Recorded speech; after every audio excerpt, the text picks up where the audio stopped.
အားလုံးပဲမင်္ဂလာပါ Small World Candy Channel ကနေပြီးတော့ပြန်လည်ကြိုဆိုလိုက်ပါတယ်အခုဒီနေ့မှာတော့ပတ်စံရှာလို့ရတဲ့ Japan Region TikTok account ဘယ်လိုဖွင့်ရမလဲဆိုတာလေးကို share လုပ်ပေးချင်ပါတယ် TikTok account တစ်ခုဖွင့်ဖို့ဆိုလို့ရှိရင်အဓိကလိုအပ်ချက်2မျိုးပဲရှိပါတယ်အဲ့ဒါကတော့ Paid version VPN account လေးတစ်ခုနဲ့ Gmail account တစ်ခုလေးပဲဖြစ်ပါတယ် Gmail account ကျတော့ကိုကတစ်ခါမှ TikTok account မှမဖွင့်ဘူးတဲ့ Gmail account တစ်ခုအသစ်တစ်ခုဖြစ်ဖို့လိုအပ်ပါတယ်ဖြစ်နိုင်မယ်ဆိုလို့ရှိရင်တော့ကို TikTok သုံးမဲ့ Gmail account တက်ပေါ့နော်တက်တခြား personal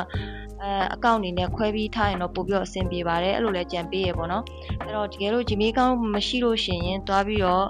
Google ကနေပြီးတော့ Gmail create လုပ်လိုက်ပါအဲ့ဒါတော့သိသိမပြောတော့ဘူးပေါ့နော်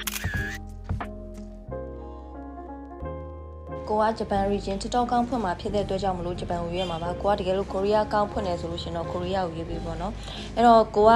ဒီ Japan IP address ကိုပြောင်းကိုကတေးချခြင်းနဲ့ဆိုလို့ရှင်ရင် Google မှာတွားပြီးတော့ Chrome ကနေလည်းရတယ် Google မှာတွားပြီးတော့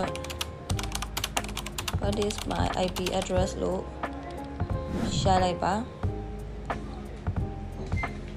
ဒီမှာပေါ့နော် Japan လို့ရေးထားရပါတော့အဲ့တော့တေးချရဲကိုယ့်ရဲ့ IP address က Japan ဖြစ်နေမှာပေါ့နော်အဲ့ဆိုရင်အခုစပြီးတော့ဖွင့်လို့ရပါပြီ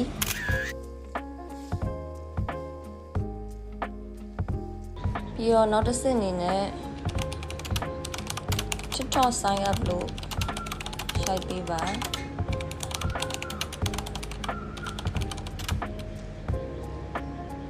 အဲ့ဒီမှာတော့ကိုကကျတော့ email address နဲ့ဖွင့်မှာဖြစ်ပါတယ်ဒီမှာအဓိကကတော့မွေးနေ့မှာ session နဲ့အနည်းဆုံးပြည့်ဖို့လိုအပ်ပါတယ်အဲ့တော့ကိုယ့်ရဲ့မွေးနေ့ကိုထပ်ပေးပါတကယ်လို့ကိုက session နဲ့မပြည့်သေးဘူးဆိုလို့ရှိရင် session နဲ့ပြည့်နိုင်မယ့်ခုနှစ်ကိုရွှေ့လိုက်ပေါ့နော်အဲ့တော့ကိုက Japan Region TikTok account တော့ create လုပ်ထားတဲ့ account လေးကိုဝင်ပေးရပါမယ်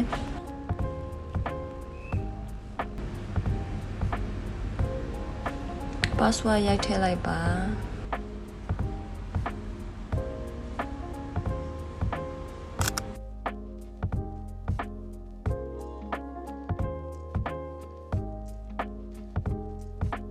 အဲ့တော့ကိုက TikTok account ဖွင့်ပြီးသွားပြီဆိုလို့ရှိရင်ဒီ app တွေကို download လုပ်မယ်ပေါ့နော် download လုပ်တဲ့အချိန်ကြလို့ရှိရင် VPN ခံပြီးတော့ download လုပ်တာပို့အဆင်ပြေပါတယ်တခါတည်း TikTok account ကို download လုပ်ပေးပါပြီးတော့နောက်တစ်ခုကကျတော့ TikTok Studio ကိုလည်း download လုပ်ပေးပါ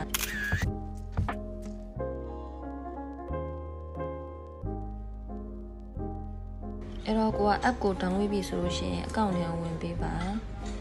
ပြီးတော့ရိုက်ထည့်လိုက်ပေါ့နော်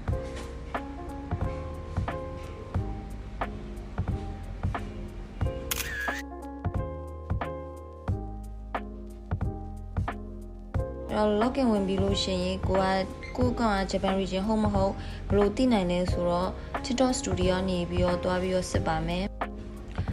ကိုကောင်ကပတ်စံရှာလို့ရတဲ့အကောင့်ဟုတ်မဟုတ်ပေါ့နော်ကိုကသိချင်တယ်ဆိုလို့ရှိရင်ဒီ TikTok Studio ကနေပြီးတော့ဒီ monetization ဆိုပြီးရှိရပေါ့နော်အဲ့မှာဒီအောက်နားလေးမှာ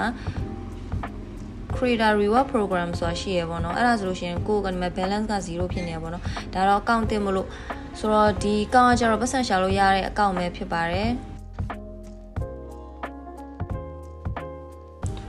setting and privacy ကိုတွားပြီးတော့account ကိုကြည့်လိုက်ပေါ့နော် account information ကိုကြည့်ပါဒီမှာ Japan ဆိုပြီးတော့ပေါ်နေလိမ့်မယ်ပေါ့နော်အဲ့ဒါဆိုလို့ရှိရင်ကိုက Japan Region account ရှိပြီပဲဖြစ်ပါတယ်ကိုက TikTok သုံးမယ်ဆိုလို့ရှိရင် TikTok Studio app ကိုလည်း download လုပ်ထားပေးပါဒီမှာဆိုလို့ရှိရင်ကိုကတစ်ရက်ကိုဗီဒီယို5-6ပုတ်10ပုတ်တင်ချင်တယ်ဒါပေမဲ့ကိုတင်ချင်တဲ့ရက်နဲ့အချိန်ကကိုကမအားဖြစ်နေဆိုလို့ရှိရင်ဒီကနေ